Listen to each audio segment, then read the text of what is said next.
Hey everyone, today we are going to talk about buying a used laptop. I know not everyone can afford a brand new high-end laptop, and I used to be in that situation myself. Right away, I want to say that I'm not a professional technician. Everything I'm going to share is based on my own experience. To make things easier, let's split this video into three categories. First, buying a laptop from the used market. Second, buying a laptop from someone you know or from a friend, for example. Third, buying a discounted or open box laptop from a retail store. Alright, let's get started.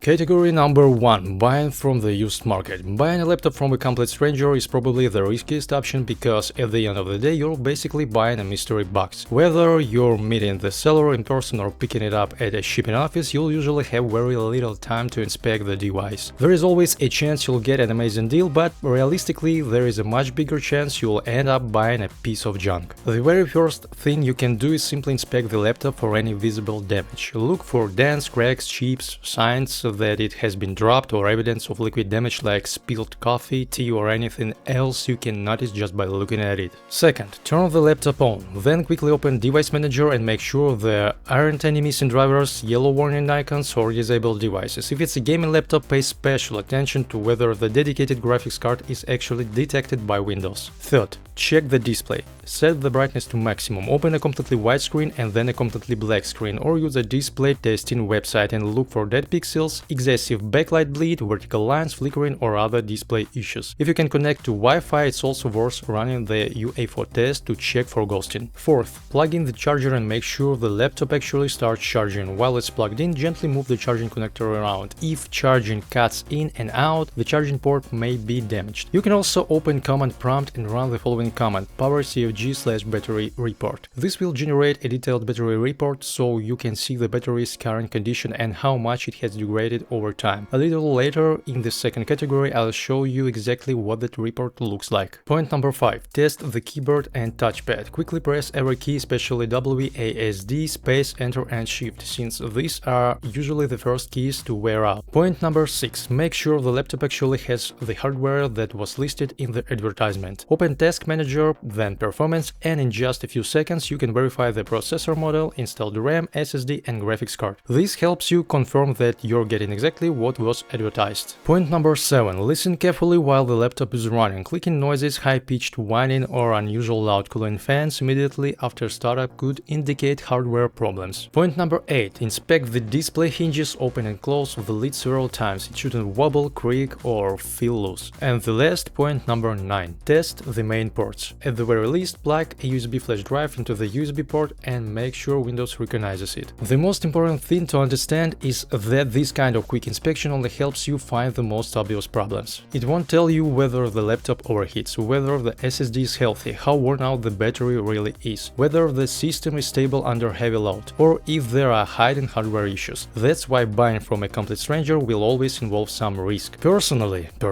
I wouldn't recommend this option because sometimes you're not buying a laptop, you're just signing up for the next season of repair it with your own money.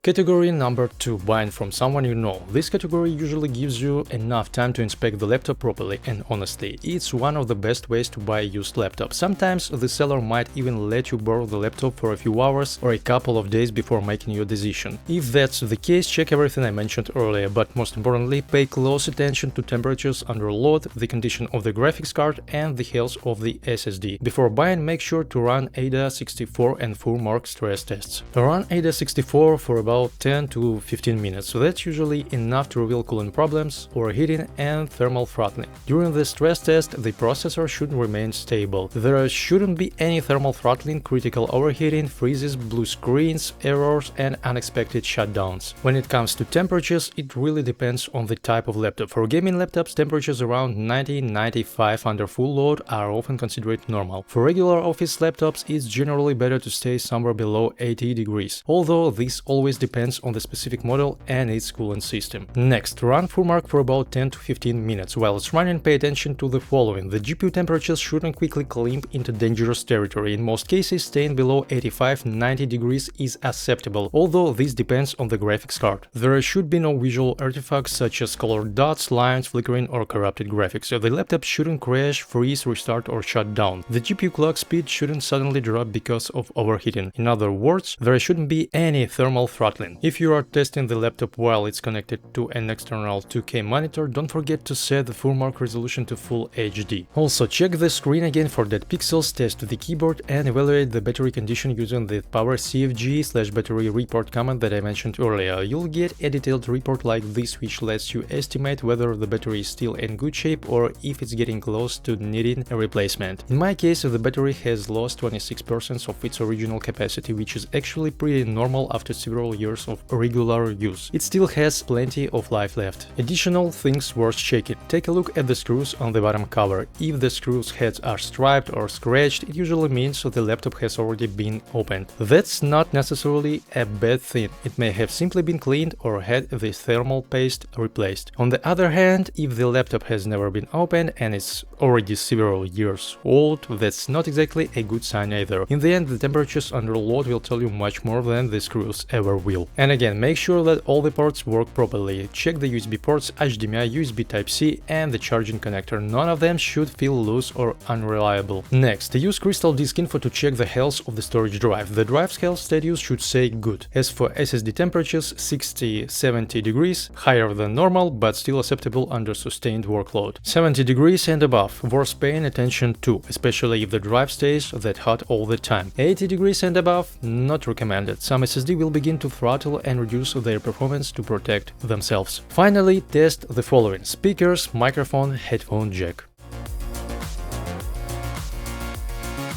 Last but not least, let's talk about buying a discounted or open box laptop from a retail store. In my opinion, this is one of the safest ways to buy a used laptop. In most cases, the store provides some kind of warranty, and depending on the seller's policy, you may also have the option to exchange or return the laptop. However, before you buy it, always ask why the laptop was discounted and what kind of warranty comes with it. Of course, you probably want to be able to run full stress tests like AIDA64 or FurMark while you're standing in the store, but even then, you can still do a lot. Carefully inspect the body for damage, check the display, test the keyboard, make sure all the ports work properly, verify that the laptop charges correctly, and if the staff allows it, take a look at the battery report and the SSD Health. The biggest advantage of buying from a store is simple. If a hidden defect shows up after the purchase, you usually have a warranty. When you're buying from a random stranger, that's often not the case.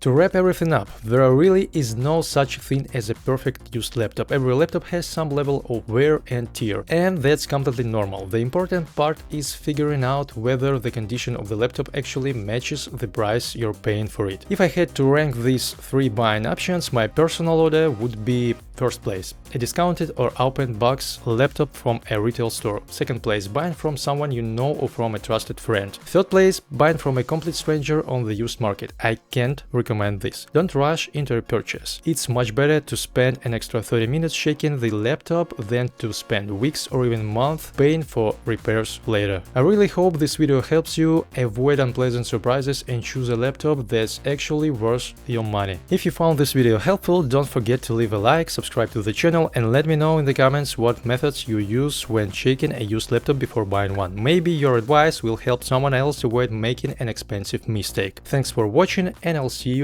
in the next video. Bye.